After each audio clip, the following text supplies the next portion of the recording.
Breaking news, a powerful and deadly earthquake struck Morocco late Friday night. It centered high in the mountains around the tourist destination of Marrakesh. At least 632 people have now been killed. Hey, what's up guys? John here. A powerful earthquake in Morocco killed 1,000 people last night. So far and counting, there's estimates that this number could be in the many thousands of people that have passed away due to this catastrophe that unfolded in Morocco. However, when we start to really look at what's going on, you'll see a very, very clear picture because a very similar situation is likely going to be continuing around the world. And I believe that we're going to start to see some big ramifications for property owners, business owners, Americans, and just people all over the world. We're going to start to see some huge changes. I'm going to break down what those changes are going to look like so you can prepare in advance for this as best we all can. Please hit the like button. When you hit the like button, YouTube will share this content to educate other people about what's really going on in the economy. And if you want to fix your credit, we'd love to help you at my company, GreatCreditFast.com. That's GreatCreditFast.com. Go there, schedule a free strategy session. If you have late payments, medical bills, charge-offs, foreclosures, bankruptcies, repossessions, any negative items on your credit report, do not let it sit there. In many cases, one negative item can sit on your credit report for upwards of 7 years. One late payment can drop your score upwards of 180 points. I have a feeling you're going to see a massive amount of wealth being transferred in the real estate market with a lot of opportunity. You're going to want great credit to be able to capitalize on that opportunity. Take a look at this. Powerful quake in Morocco kills more than 1,000 people and damages historic building in Marrakech, right? So when you just hit the back button here, just to kind of look at how much information is coming out, they said that it was 672 people were injured. That was 820 people passed away. That was 10 hours ago. Then they updated it to over 1,000 people 10 minutes ago. And so you start to kind of look at what's happening here, and then we kind of pay attention to what's just happened in the last 30 days because, you know, there's so much information being pushed every single day that it's hard to remember it all sometimes. Well, I'm going to kind of connect the dots here. So this situation, this was 32 days ago. 32 days ago, we all remember this, right? So that was 32 days ago. This right now is still ongoing in Canada. There's 1,064 of these, and that was 10 days ago, right? So that's 10 days ago. Then you have this, Hurricane Hillary, right? That was about 14 days ago, less, maybe 13 to 12 days ago. So you start to really kind of look at all these disasters that are happening back to back to back. Even, you know, Burning Man, that was 5 days ago, right? So you have all these situations, Hurricane Idalia, you know, that was last week. You know, that was all throughout Florida. So you start to see what's going on here. Now people might say, okay, well, what does this mean? What is this gonna, look, I'm gonna tell you what this means. Insurance, everything is gonna be going up. Everything. When people think that, hey, you know, inflation, you know, we've seen the worst of it. No, no, no. Inflation is about to get out of control. Inflation is about to get out of control. And homeowners are going to get hit left, right, and center with increased premiums, the likes of which we've never seen before. Because what's ultimately going to happen? As these insurance companies start seeing more and more and more of these problems, they're just going to continue jacking up their premiums, right? So people are going to pay more and more and more. The big question is how many homeowners can afford to pay more for their insurance? I don't think many. In fact, what I think is ultimately going to happen is we're going to begin to see homeowners stuck with only a couple options. They can't refinance because look at mortgage rates today. Mortgage rates are through the roof. They're not going to be able to refinance. They might not be able to sell. They don't have equity. They're going to rent out their homes.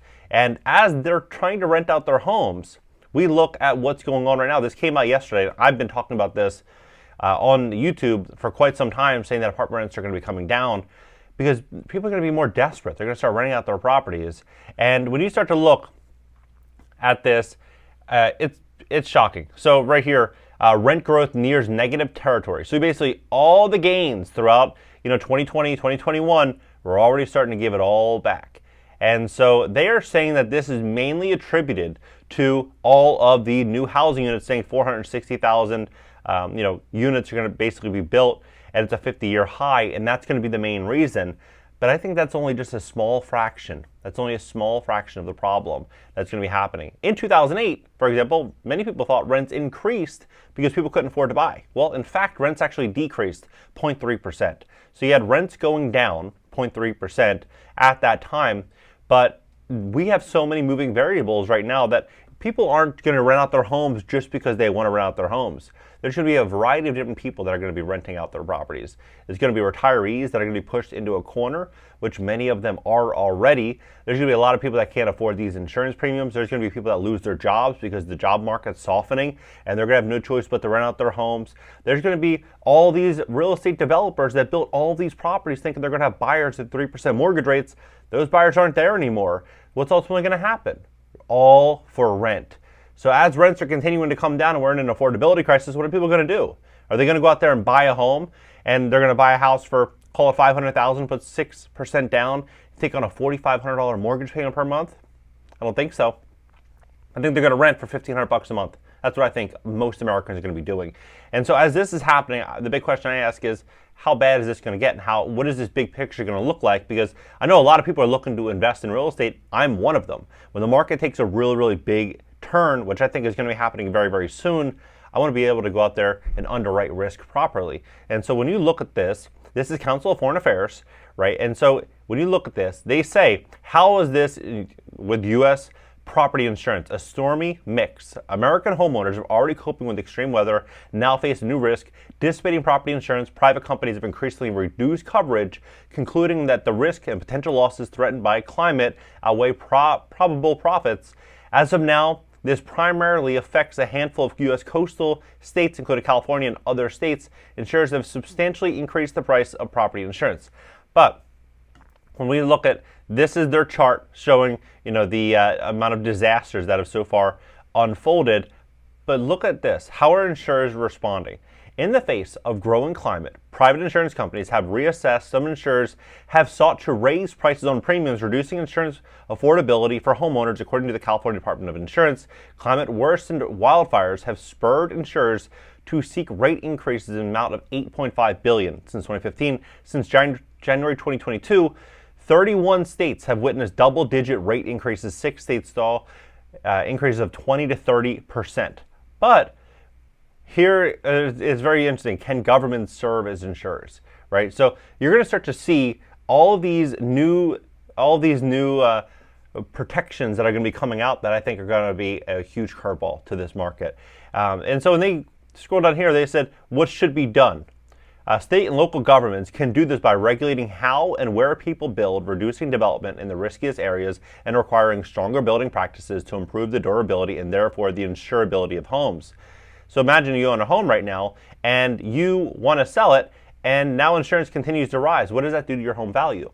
Obviously, it brings it down because the new buyer that wants to buy that property, they're going to speak to the mortgage lender. The mortgage lender is going to say, okay, what is your debt to income ratio? How much money are you making in relation to your debt? Okay, you're making 10 grand a month hypothetically. You could afford maybe a $3,500 a month mortgage payment. Oh, insurance is going to cost you $500 a month, $600 a month. Okay, you can afford a $2,900 mortgage payment. Well, what are you going to buy? A home for $200,000 with 8% interest rates today, right? Where are you going to buy that? That's the big question, right? And so all these insurance, as insurance continues to rise, the value of these properties are going to continue to come down. So paying all cash is going to be key. That's why I think a lot of investors right now are sitting on so much money. They know that there's going to be a big curveball coming to this housing market. Federal government can reduce the amount of disaster recovery dollars available to state and local governments that have not adopted disaster-resistant building practices. So yeah, they go through this whole entire article and they kind of break everything down. I'm not going to sit here and read the whole article to you, but when you look at some of these changes that are happening, it's very hard to deny what's going on.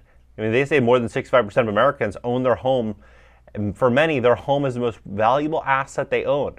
Property insurance protects the home against catastrophic damage, including the natural disasters. Insurance also protects mortgage lenders, ensuring they get repaid if the residence is harmed, according to the recent Insurance Information Institute.